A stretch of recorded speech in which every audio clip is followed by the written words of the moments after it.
Picture this. October 1962. The world balanced on a knife's edge. Two superpowers. Face to face across an invisible line that split the globe in half. On one side, the United States of America, land of the free, champion of democracy. On the other, the Soviet Union, the red giant, keeper of the communist flame. For 17 years, they had danced this deadly waltz. Never touching. Never backing down. In silos buried deep beneath the Kansas wheat fields, American missiles stood ready. Their nuclear warheads pointed east. Across the ocean, in the frozen wastes of Siberia, Soviet rockets aimed west. Each side held enough firepower to turn civilization into ash. The leaders knew the math. Mutually assured destruction, they called it. MAD. A fitting name for an insane game where the only way to win was never to play. But what if someone blinked?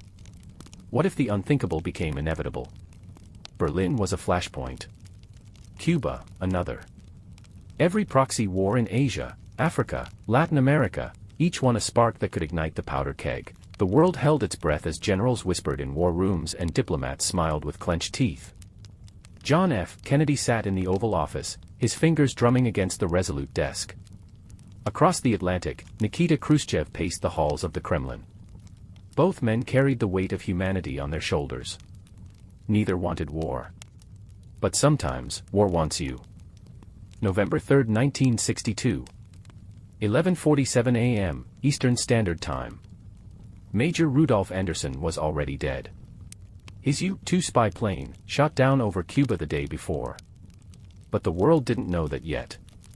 What they knew was that Soviet missiles in Cuba were now operational. Pointed at American cities. In the Pentagon, the Joint Chiefs of Staff crowded around a map. Red pins marked Soviet positions. General Curtis LeMay, his jaw set like granite, made his recommendation clear: we bomb. We bomb now. Before they can launch. But in Moscow, Marshal Rodion Malinowski was saying the same thing to Khrushchev. Comrade Chairman, the Americans will strike first. We must protect the motherland. 2 clocks ticking toward midnight. Then came the call that changed everything. Captain Nikolai Shumkov commanded a Soviet submarine, B-59, lurking in Caribbean waters. American destroyers had been dropping practice depth charges, a signal to surface. But Shumkov's communications were dead. He couldn't reach Moscow. The explosions above sounded like war. His orders were clear: if attacked, retaliate. At 2:33 p.m., Captain Shumkov gave the order that would echo through history: prepare nuclear torpedo. Target, USS Joseph P. Kennedy, Jr. The torpedo found its mark.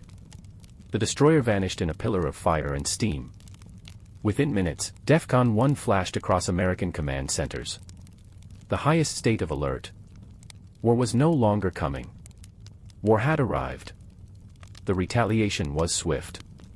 Merciless. American bombers, already airborne as part of Operation Chrome Dome, received new coordinates. Not practice runs anymore. The real thing. B-52 Stratofortresses turned toward Soviet airspace, their bomb bays heavy with nuclear death. In Cuba, the first American missiles struck Soviet installations at 4:17 p.m. The island shook.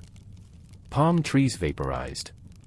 The beach where Hemingway once walked became a crater of glass.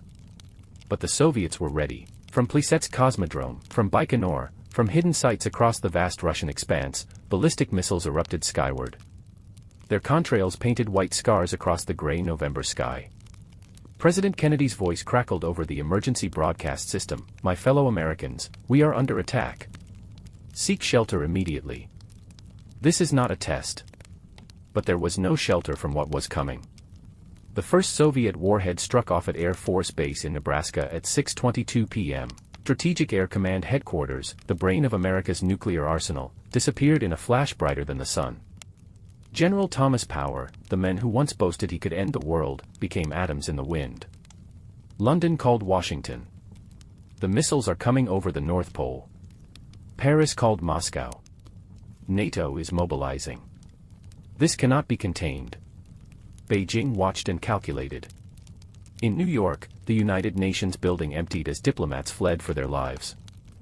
Thant, the Secretary-General, remained at his desk, drafting a ceasefire proposal no one would read. Tank columns rolled across the Fulda Gap, the narrow corridor between East and West Germany where World War III had always been expected to begin.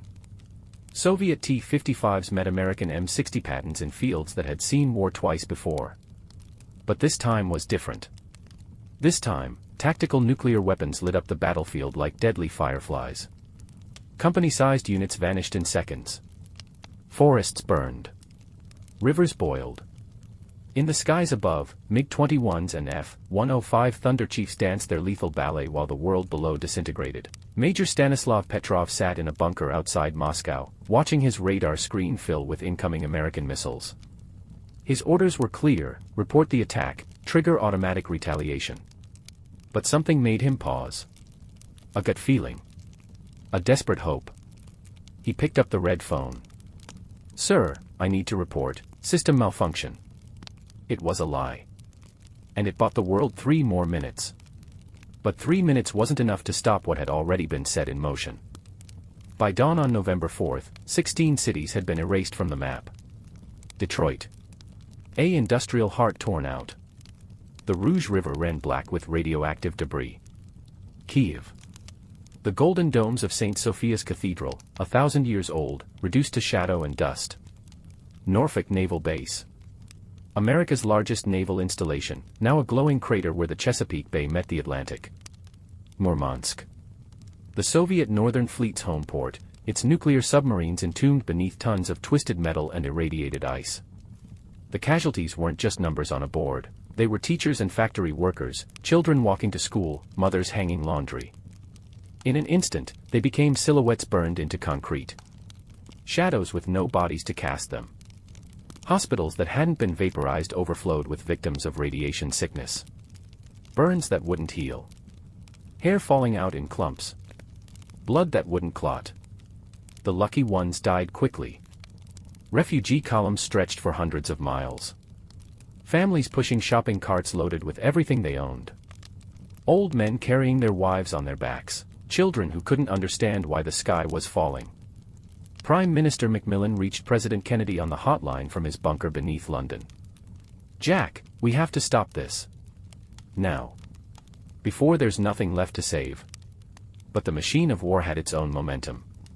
Soviet submarines in the Arctic launched their missiles at American cities. American Polaris submarines in the Mediterranean returned fire. Each salvo begot another. Each mushroom cloud demanded vengeance.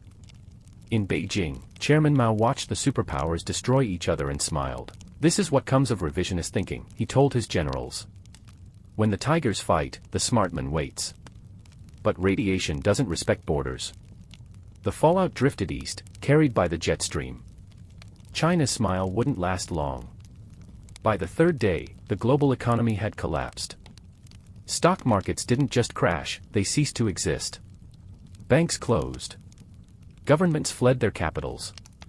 The delicate web of modern civilization unraveled thread by thread. In the end, it wasn't the big bombs that killed the most people. It was the darkness that followed. Nuclear winter, ash clouds that blocked the sun. Crops that withered. Animals that starved. A planet slowly freezing to death. The war lasted 6 days. The dying would take decades. 10 years later, the world map had been redrawn in radiation zones. Where once stood the mighty cities of the Cold War powers, now lay the dead zones, areas so contaminated that even the hardiest weeds couldn't grow. Monuments to human folly, forbidden to the living. The United States survived, but barely. Its capital moved to Denver after Washington became uninhabitable. The Soviet Union fragmented into a dozen smaller states, each struggling to feed its people from poisoned soil. Europe rebuilt slowly, grimly. The Marshall Plan had once lifted it from the rubble of World War II, now there was no America rich enough to help. No Soviet Union powerful enough to threaten. Just survivors, picking through the ruins of the 20th century. Children born after the war knew the stories only as warnings. They learned about something called the Internet that once connected the world. About jets that flew from continent to continent in hours. About a time when people worried about things like traffic jams and stock prices instead of whether the rain was safe to drink. In museums that still stood, visitors could see relics from the before times. A McDonald's sign from Kansas City. A piece of the Berlin Wall, now just another historical curiosity. Photos of cities that existed only in memory. The historians called it the Six-Day War that ended the world. They debated the causes, analyzed the decisions, wondered about the alternatives. Could Kennedy have chosen differently? Should Khrushchev have backed down? What if that Soviet submarine captain had waited just one more hour? But there's a simpler truth. A truth that keeps you awake at night when the wind rattles your windows and you wonder if that's just weather, or something else. It almost happened. Not in some distant future. Not in the realm of science fiction. In our world. In our time. The missiles were real. The hatred was real. The fear was real. And it's still real. Because somewhere tonight, in silos and submarines, on mobile launchers hidden in forests and deserts, the weapons still wait. The numbers on the warheads may have changed. The flags on the uniform may be different colors. But the mathematics of destruction remain constant. One miscommunication. One computer glitch. One captain who thinks the war has already started. That's all it would take. That's all it's ever taken. The Cold War ended, they tell us. The Berlin Wall fell. The Iron Curtain lifted. But the weapons remember. They wait in their concrete tombs, patient as death itself. And sometimes, late at night, when the world seems darkest, you have to wonder, what if it's not a matter of what if, at all?